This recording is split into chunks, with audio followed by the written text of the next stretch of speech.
Shalom, selamat pagi Bapak Ibu Saudara yang terkasih dalam nama Tuhan Yesus Kristus. Bersyukur kepada Tuhan, kita boleh ada di hari yang baru, di minggu pertama, di bulan Maret ini. Kita bersyukur penyertaan Tuhan bagi hidup kita sampai hari ini. Kita boleh melewati malam dalam berkat Tuhan. Kita berterima kasih karena Tuhan mempercayakan kita hidup yang baru di hari ini.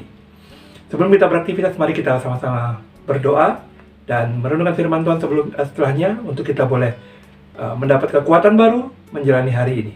Mari kita berdoa. Bapa kami dalam surga, kami bersyukur kami boleh istirahat. Kami bersyukur kami boleh tidur dengan nyenyak dan boleh bangun pagi dalam berkat Tuhan. Terima kasih Tuhan sudah percayakan kami hari yang baru. Kami bersyukur karena Engkau begitu baik bagi kami. Terima kasih banyak Tuhan Yesus.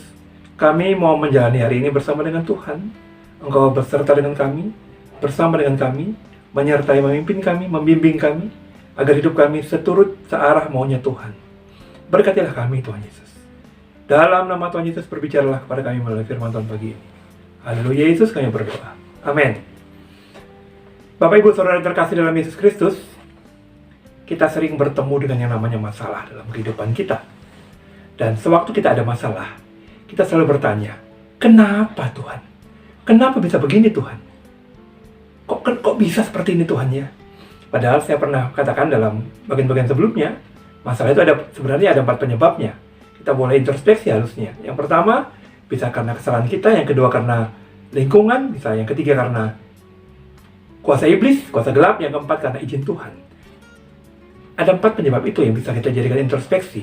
Tetapi, kalaupun kita diizinkan menghadapi situasi sulit oleh Tuhan, sebenarnya masalah itu harusnya kita nikmati saja. Kita jalani saja. Karena firman Tuhan jelas dengan tegas berkata dalam Pengkhotbah pasal 3 ayat yang pertama. Sebab segala sesuatu ada waktunya. Segala sesuatu di bawah langit ini ada masanya. Di ayat yang berikutnya ada kalimat ada waktu untuk lahir, ada waktu untuk mati.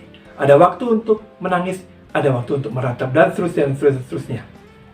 Bapak Ibu Saudara terkasih, kalau kita memperhatikan teks ini, kalau kita ada masalah, sebenarnya kita bisa sangat mudah mengertinya. Kenapa? Sebenarnya, kalau kita mau jujur, kita mau terbuka dengan firman Tuhan, kalau ada masalah kita bisa berkata, oh, ini waktunya Tuhan sedang mengajarku. Oh, ini waktunya aku sedang menangis. Oh, ini waktunya aku sedang ingin melihat, mendapatkan pertolongan Tuhan. Mari kita belajar melihat semua ada waktunya. Masalah kita pun izin Tuhan dalam waktu Tuhan. Kita diproses masuk dalam masalah ini dengan tujuan untuk menikmati pembentukan dan proses Tuhan. Mari sama-sama kita belajar hari ini bahwa ternyata di bumi ini, dari kita lahir sampai kita mati, semua dalam penentuan Tuhan. Ada waktunya yang kita harus nikmati. Entah itu waktu untuk menangis, entah itu waktu untuk tertawa, entah itu waktu untuk meratap, entah itu waktu untuk menari. Semua ada waktunya. Tidak bisa kita hindari waktu-waktu itu. Tuhan sudah memikirkan dengan jelas untuk membentuk kita menjadi pribadi-pribadi yang kuat. Pribadi-pribadi yang tangguh seturut dengan maunya Tuhan. Dalam kehidupan ini saya pernah ada di titik bertanya dengan Tuhan.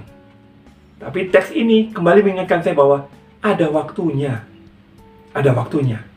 Teks yang ditulis oleh Raja Salomo ini mengajarkan kita dengan baik bahwa ada waktunya. Untuk itu nikmati.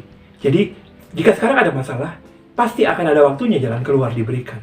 Jika sekarang ada situasi sulit, pasti ada waktunya situasi yang sukacita diberikan oleh Tuhan. Teks ini menjelaskan kepada kita bahwa Allah yang kita sembah itu Allah yang berdaulat. Dalam kematahuannya, Dia mengatur semua itu indah. Dia mengatur semuanya baik untuk membentuk kita menjadi orang-orang yang tangguh, orang-orang yang kuat. Dalam ayat yang ke-11 dijelaskan bagaimana Pengkhotbah 3 mengatakan, Salomo menulis bahwa semua indah pada waktunya. Baik pada waktunya. Kita akan melihat bagaimana Tuhan berbuat bagi kita. Percayalah bahwa Allah berdaulat dan Dia tidak pernah merancangkan yang buruk bagi hidup kita. Semua ada waktunya. Jika kita sedang ada dalam masalah, nikmati prosesnya Tuhan itu. Nikmati waktu Tuhan itu. Waktu Tuhan pasti yang terbaik. Dalam sebuah lagu mengatakan demikian. Mengutip pasti kalimat ini. bahwa semua ada waktunya. Bapak Ibu Saudara terkasih, dalam bagian ini kita jelas melihat bagaimana Allah kita Allah yang berdaulat. Dan Allah kita adalah Allah yang bertujuan. Bertujuan apa? Bertujuan mengajarkan kepada kita banyak hal. Bahwa dalam hidup ini memang harus ada lika-liku yang harus kita lewati. Jika kita mau menikmati yang namanya kesembuhan, kita harus ada dalam situasi sakit. Jika kita mau menikmati yang namanya pertolongan, kita harus ada dalam situasi membutuhkan pertolongan. Dalam hal ini masalah. Allah punya tujuan mengajarkan kita untuk kita menjadi pribadi-pribadi yang baik, lebih baik dari sebelumnya. Mari kita terus belajar untuk mengerti bagaimana Allah merancangkan hal-hal baik dalam proses bagi kita di hidup di dunia ini. Proses bagi kita itu kadang-kadang susah kita mengerti memang, tetapi kalau kita benar-benar memegang teks firman Tuhan, Pengkhotbah 3 ayat 1, bahwa semua ada waktunya. Semua ada masanya, pasti akan berlalu. Ada kalimat, badai pasti berlalu. Semua pasti akan berlalu. Semua pasti akan bisa kita lewati. Karena Tuhan ada bersama kita. Tuhan tidak pernah meninggalkan kita. Tuhan selalu bekerja tepat pada waktunya.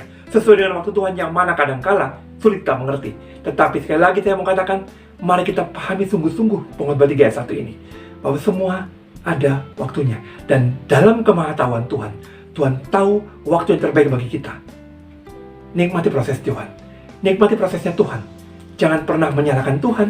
Jangan pernah menganggap Tuhan tidak tahu, tidak perhatian dengan kita. Jangan pernah mencurigai Tuhan. Tapi nikmatilah proses Tuhan. Semua ada waktunya. Semua ada masanya. Dan kalimat berikutnya, semua indah pada waktunya. Mari kita berdoa. Bapa, terima kasih.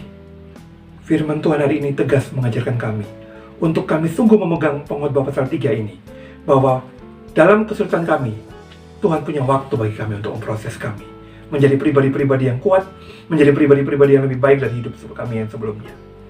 Tolonglah kami Tuhan untuk mengerti waktu Tuhan. Tolonglah kami untuk percaya bahwa waktu Tuhan itu yang terbaik bagi hidup kami. Tolonglah kami untuk percaya bahwa Tuhan selalu merancangkan yang terbaik bagi hidup kami. Tolonglah kami ya Tuhan. Ajari kami untuk sungguh menikmati proses Tuhan dalam hidup kami. Karena Engkau Allah yang berdaulat, Engkau Allah yang bertujuan. Terima kasih Tuhan Yesus, terima kasih. Kami sungguh bersyukur. Hari ini kami mohon berkat Tuhan, penyertaan-Mu ada untuk kami. Dan kami percaya hidup kami hari ini disertai dan diberkati Tuhan. Saudara kami terkasih, lanjutkan aktivitasmu bersama berkat Tuhan. Anugerah sejahtera dari Allah Bapa, cinta kasih yang sempurna dari Tuhan Yesus, dan penyertaan Roh Kudus ada untuk kamu semua, sekarang seterusnya sampai selama-lamanya. Shalom, selamat pagi, Tuhan Yesus memberkati.